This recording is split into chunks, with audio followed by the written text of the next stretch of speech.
Hello everyone, this is Moses from ZAATAR Gardens.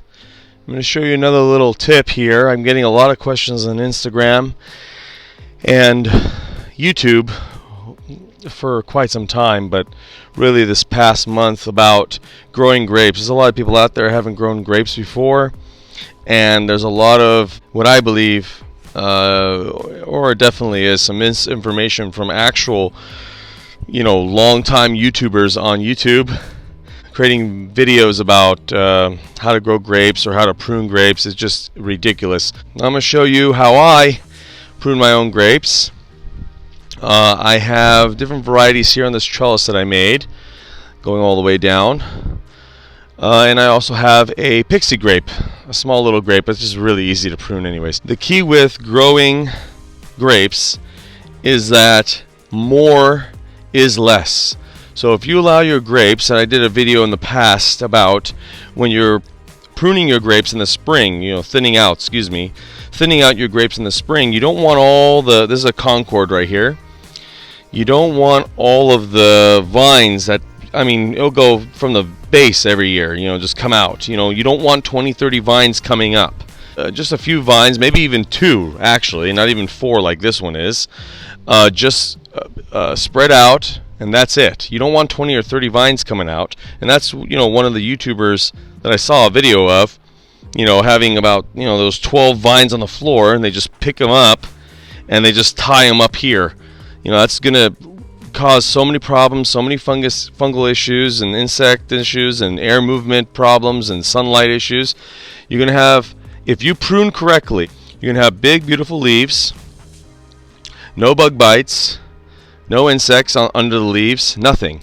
You're not going to have to use fungicide. I've never used fungicide on any of my grape plants. The key is more is less. So prune out every vine trying to grow from the vine. So if you see here, I missed one, so it's perfect. You see here, here's a leaf right here. But next to the leaf is another vine trying to grow. You see this? Take that out. You don't want this vine to just keep growing up, and where's it going to go? If you have a large area that you want to cover, put more grape plants. Don't make one grape plant cover the whole trellis or the whole canopy or the gazebo that you're trying to make. Plant more grape plants. Plant 4 posts, plant 4 plants. If you put 1 plant for that big gazebo to cover it, it looks beautiful. But if you plant 1, you're going to get a lot less clusters. If you go through and take out all these vines, you see this? There's another leaf right here. This is a leaf. That's all it's going to be. And here's another vine trying to grow. So it's going to keep going and going and going, probably in the neighbor yard, probably over here, hanging on the floor. Another YouTuber says just pick them up, wrap them up, and tie them up here. That's going to be earwig hotel and fungal hotel. Or if you're really trying to grow a lot of grapes for grape leaves, that's a different story. There's Lulu drinking some water or digging. But I'll show you right now. The grape plant could have been this Concord, let's say, could have been a 20-foot tall, 20-foot long, or 30-foot long grapevine. You could have had a lot of grapes. You're wrong. It's going to be, because the root system can't handle all that. It's going to be a lot of vegetative growth, especially if you use a lot of nitrogen. But I'm going to show you right now how many clusters you can have from 8 feet of vine, I think, maybe 9 feet of vine. So you can just take a look right here. You see all this? These will all become huge clusters, and they thin themselves. So you can see gaps in them. You need gaps. Some people thin the grapes themselves. Can you imagine going through and thinning each one? That'll take forever. All you do is just knock a little bit and they'll fall off, or they fall off by themselves. So you can see how many grape clusters this 8-foot to 9-foot vine has created. Well, 4 vines, but each one is probably 3 feet long on the trellis. 2 to 3 feet long. Less is more when it comes to grapes, because grapes will take over. Grapes will start climbing here, go onto that flavor grenade pluot, wrap around it, tighten it. The tendrils will maybe even girdle the limbs, maybe. They could, I suppose. Then it'll just go that way, go on the roof of the house, go to the neighbor's house from just this location. It's amazing. And by the way, this is a squirrel issue.